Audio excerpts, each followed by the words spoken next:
Savoir quantifier sa charge d'entraînement est un concept très important à comprendre et à appliquer dans la vie de tous les jours pour pouvoir progresser sur le long terme. Dans cette vidéo, on va voir ce que c'est la charge d'entraînement, comment la quantifier et on va parler ensemble du concept des curseurs. C'est parti. Alors, dans un premier temps, qu'est-ce que la charge d'entraînement? C'est tout simplement une manière de quantifier le travail d'un athlète, d'un sportif. On peut la calculer de différentes façons, par exemple en calculant le volume et l'intensité de la séance, ou encore de manière peut-être un petit peu plus précise quand l'athlète se connaît bien, en calculant le produit, donc en multipliant la durée de la séance avec le RPE. Le RPE correspond au niveau de difficulté perçu. Il s'appuie sur l'échelle de Borg allant de 0 à 10.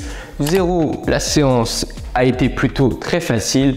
10, c'était un effort maximal. Je suis au bout de ma vie.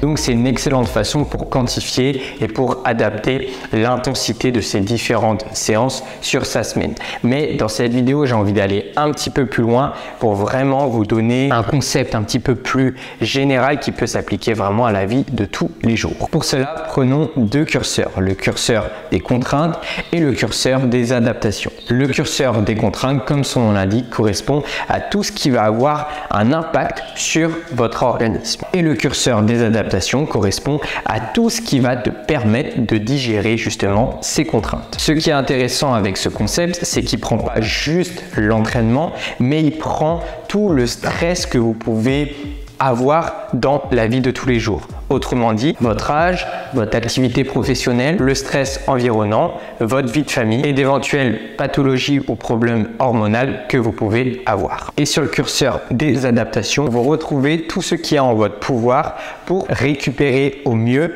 de ces contraintes que vous avez eues au cours de votre journée. Et pour cela, on retrouve les deux plus importants, la nutrition et le sommeil, la composante technique de vos mouvements. En effet, plus vous allez être habitué à répéter un mouvement et moins vous allez consommer d'énergie pour celui-ci, plus vous allez être efficient car votre technique devient tout simplement de plus en plus aboutie. Ensuite, on a ce qui concerne la souplesse et la mobilité. En effet, plus vos tissus seront souples, plus ils seront mobiles, donc c'est-à-dire forts dans des amplitudes maximales, et mieux ils vont digérer vos mouvements. Et avant-dernier paramètre, on a le niveau de fitness. En effet, on n'est pas tous égaux. La personne qui commence l'activité, elle a un stress beaucoup plus accru que la personne qui fait cette activité depuis 1, 2 ans, 3 ans, parce que tous ces tissus de manière générale ont été exposés depuis un moment à ce stress, donc ils sont beaucoup plus à même de récupérer. Et pour finir, on a le potentiel athlétique. En effet, je suis désolé de te l'annoncer, mais entre toi et ton voisin, même si vous travaillez, même si vous avez exactement la même programmation, vous avez tout pareil, et il y a la part génétique qu'on peut pas négliger et peut-être qu'il y aura des résultats un petit peu différents. Mais alors, pourquoi je t'ai présenté le curseur contrainte et le curseur adaptation?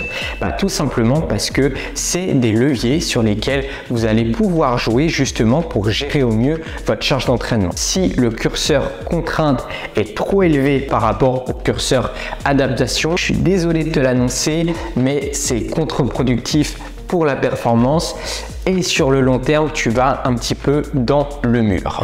Et oui, que tu le veuilles ou non, l'entraînement, c'est un stress que tu infliges à ton corps. Et attention, ce stress, on le recherche justement pour forcer ton corps à s'adapter, forcer tes tissus à s'adapter et devenir de plus en plus performant. Mais l'objectif, c'est que ces deux curseurs soient équilibrés. En conclusion, voici ce qui est pour moi la meilleure méthode pour pouvoir gérer ta charge d'entraînement et faire en sorte que tu progresses sur le moyen long terme. Attention tout de même, là on est vraiment sur de la théorie pure et dure et sur le terrain c'est pas comme ça. Sur le terrain tu vas pas avoir tes curseurs et c'est là qu'il faut passer à l'action, s'entraîner, expérimenter. C'est là que tu vas vraiment apprendre à te connaître et à t'auto-réguler au maximum en ressentant. Là mon curseur il est peut-être un petit peu trop haut sur les contraintes et je fais pas le travail sur l'adaptation. Ma diète elle est pas dingue, mon sommeil il est pas dingue, donc on peut pas non plus rêver d'avoir des résultats de dingue. Il faut toujours essayer de trouver ce point d'équilibre pour pouvoir progresser et aller tout droit vers la performance. Et bien voilà, aujourd'hui j'avais envie de partager ce concept de curseur que je trouve vraiment important et que j'essaye d'appliquer un petit peu tous les jours depuis des années et des années et des années. Concrètement, moi, ce que j'aime bien faire, et je le fais depuis vraiment un moment, un peu de manière inconsciente, mais c'est vrai que quand je vais à l'entraînement, que j'aille en vélo, en scooter, en voiture, et ben j'aime bien un petit peu m'auto-diagnostiquer. Comment je me sens là musculairement? Est-ce que j'ai des petites douleurs? Est-ce que j'ai des petites courbatures? Niveau tendon, comment je suis? Ok, là je m'auto-évalue sur une note de 0 à 10. Et ensuite, comment je me sens nerveusement? Est-ce que je suis nerveux? Là je sens que j'ai de la patate, j'ai du jus. Ou est-ce que je suis mélancolique, j'ai pas trop envie d'aller à l'entraînement, je traîne du pied? Et pareil, je mets une note de 0 à 10. Et si cette note est inférieure à 10 sur 20, c'est pas très bon. Après, si c'est juste une fois, voilà, ça peut être exceptionnel. Faut pas non plus tout le temps trop s'écouter, parce que sinon on s'entraîne plus. C'est pas ça le but justement. Et moi, je défends ça parce que sinon, si on s'écoute trop, si on est trop dans la théorie, à un moment, on va plus s'entraîner. Et le corps, c'est une super machine à adaptation. Donc, faut quand même y aller d'un point de vue intensité, d'un point de vue volume, pour qu'il puisse plus du tout s'adapter. Par contre, si je remarque que pendant une semaine je suis tout le temps en dessous de 10 sur 20, là il y a un souci. Ça veut dire que mes contraintes sont beaucoup trop importantes par rapport à mes adaptations. Donc là il faut se remettre un petit peu en question, voir qu'est-ce qui va pas dans la prog, peut-être un peu trop de volume, peut-être un petit peu trop d'intensité, ou aller voir du côté des adaptations. Est-ce que je dors bien? Est-ce que je mange bien? Est-ce que j'entretiens ma souplesse, ma mobilité? Voilà. Est-ce que j'ai une bonne balance contrainte adaptation? Et si c'est pas le cas, là il faut agir en conséquence, tout simplement. Voilà, c'était une petite vidéo pour vous parler de ça. Moi je trouve ça vraiment utile, et j'ai pas vu trop de vidéos là-dessus, donc je trouvais ça vraiment important de vous partager ça aujourd'hui, parce que c'est vraiment un concept important. À un moment, il n'y a pas de solution miracle, il faut faire les choses dans le bon ordre, et normalement avec tout ça, tout se passe bien et on peut atteindre ses objectifs. C'était Florian, vous pouvez retrouver tous mes programmes sur mon site dans la description. GoreNation, si vous voulez vous procurer le meilleur équipement de calisthenics, ça se trouve là-bas.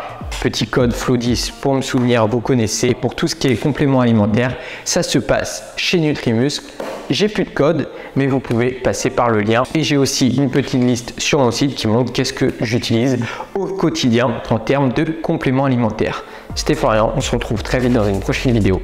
Ciao!